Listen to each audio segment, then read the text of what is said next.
celle-là et d'éditorialistes qui, sur RFI par exemple, étaient nos pires détracteurs et qui ont, grâce à leur présence sur ces médias, une certaine notoriété. Regardez ce qu'ils publient sur les réseaux sociaux, on est dans la propagande anti-française.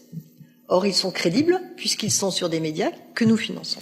Chère Madame l'ambassadrice, nous avons gagné notre notoriété, notre crédibilité grâce à notre présence sur l'antenne de RFI. C'est une évidence. Et on en est content. Mais si RFI nous a retenus aussi longtemps sans discontinuer sur ces antennes avec une telle exposition, ce n'est pas par charité. C'est bien parce que nous faisions de l'audience. Nos magazines ont toujours eu un succès renouvelé et ont contribué à crédibiliser RFI auprès de ses auditeurs. C'est donc un échange gagnant-gagnant et certains en Afrique nous reprochent d'ailleurs. Alors le crédit dont nous bénéficions, nous l'avons construit par la qualité de notre travail. Autrement, nous n'aurions pas passé une trentaine d'années, Claudie Siard et moi, en prime time sur ces antennes. En ce qui me concerne, 32 ans, dont 16 ans quotidiennes et 16 ans hebdomadaires, parfois avec 3 magazines différents dans la même semaine. Médias d'Afrique, Archives d'Afrique et Afrique Plus. Et plus tard, le débat africain. C'est un record sur cette antenne. Et tenez-vous bien, sans aucune plainte ou procès en diffamation, alors que je faisais des émissions sensibles de politique et d'histoire contemporaine. Alors, la crédibilité, je crois la mériter largement par mon travail. Et je suis parti volontairement pour faire autre chose de plus intéressant pour moi. Mes patrons en redemandaient, figurez-vous. Et Claudie Siard, qui est là depuis aussi longtemps que moi quasiment, malgré vos pressions, personne n'a osé lui demander de partir ou diminuer son temps d'antenne. Ce qui traduit le poids qu'il représente et le bénéfice qu'en tire RFI. On sait la pression que vous exercez dans le sens de le voir partir. Et puis vous écoutez parfois des éditos de Claudie Siard, ou vous écoutez ce qu'il écrit sur les réseaux sociaux, et vous vous dites que c'est pas tout à fait acceptable non plus. Au-delà de ces accusations sur nos personnes, ce qui est encore plus insultant pour les Africains, c'est cette propension à mettre toutes leurs réflexions, toutes leurs remarques sur le compte de la propagande russe. Ils seraient tous sous influence de Moscou, Pékin, Ankara et même Téhéran.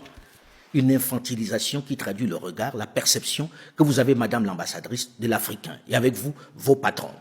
Madame l'ambassadrice, depuis la colonisation, beaucoup doit couler sous les ponts. Il va bien falloir vous faire à l'idée que l'Africain n'a pas besoin d'une quelconque influence extérieure pour développer sa pensée. Nous avons été, ceux de ma génération et celle de mes aînés, influencés par la pensée venue d'Occident, par l'éducation, par la culture, par les médias. Nous avons fait de vos vérités les nôtres. Nous avons passé notre vie à les assimiler, à en être des ambassadeurs zélés. Il fallait que l'on pense et agisse selon vos valeurs, selon votre culture, pour trouver grâce à vos yeux. Nous sommes tous devenus des êtres mimétiques. L'intellectuel était celui qui pouvait citer Kant, Descartes et autres Voltaire, Molière, Verlaine, Racine et j'en passe, ou encore celui qui maîtrisait la pensée keynésienne et autres économistes européens des temps immémoriaux. On se sentait grand, intelligent, lorsque l'on maîtrisait la pensée d'un Adam Smith, d'un David Ricardo, d'un Thomas Malthus, des concepts certes importants dans votre environnement, mais totalement inadaptés aux nôtres, qui n'ont permis à aucun de nos pays de procurer le bonheur à ses populations.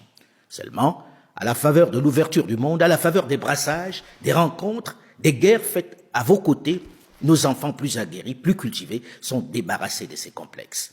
Avec les réseaux sociaux, les rencontres, ils n'avalent plus religieusement vos concepts, vos idées, vos positions.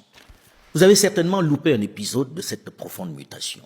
Il va falloir, Madame l'ambassadrice, que vous compreniez qu'en matière de propagande, la France et avec elle l'Occident n'ont vraiment pas de leçons à nous donner. C'est un peu l'hôpital qui se moque de la charité. Nous avons été nourris à votre propagande depuis tellement longtemps que vous avez fini par être persuadé, vous-même, qu'elle est la seule vérité.